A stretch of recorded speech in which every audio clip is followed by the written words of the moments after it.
voit les prix Nobel et les savants qui feraient rétrécir voyager dans le temps. Arbore sa pilosité subbuccale et pense en dehors du bocal. Qui sait expliquer ce qu'est la radiation? Contacte-t-on pour poser une question? Le professeur Moustache. Cher prof, certains disent que l'homosexualité est contre nature. Est-ce que c'est vrai? D'après le petit Roberto, contre nature veut dire ce qui va à l'encontre des règles qui régissent l'équilibre de la planète et menace la cohérence de son fonctionnement. Oh là là là là. On peut dire ça de presque toute l'humanité. Très tôt, les éthologues ont remarqué des comportements homosexuels dans la nature. Que font donc ces deux singes mâles? Mais soit par ignorance, soit par pudeur, ils gardèrent ces observations pour eux. Je crois que celui du dessus aide l'autre à recracher pour pas qu'il s'étouffe. Ah, crache ta cacahuète! Crache! Heureusement, en 1999, Bruce Bedgmill observa enfin la chose avec précision et sérieux. Il classa ses comportements en 4 catégories. Premièrement, l'acte homo soft. C'est quand deux oiseaux mâles se font mutuellement la parade. Tavenir, c'est des adadas tatanium.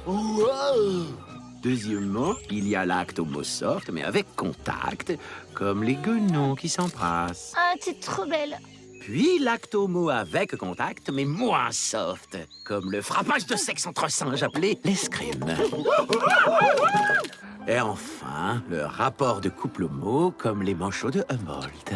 Alors, je me casse le cul pour rien, il veut pas éclore. Je suis un mauvais père.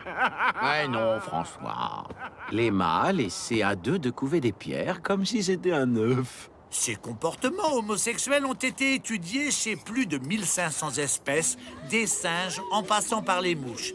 Si on n'en compte pas plus aujourd'hui, c'est parce qu'il faudrait consacrer au moins 1000 heures pour chaque nouvelle espèce observée. Ah là là là là, j'entends rien du tout. Chez les insectes, l'homosexualité est encore plus répandue. Eh, doucement les gars, je viens de nettoyer le comptoir.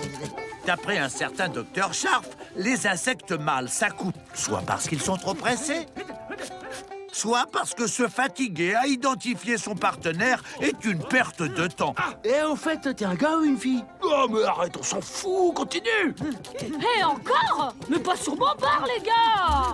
Vous l'aurez compris, dans la nature, l'homosexualité est assez banale. L'espèce humaine aura bizarrement été la seule à l'avoir interdite.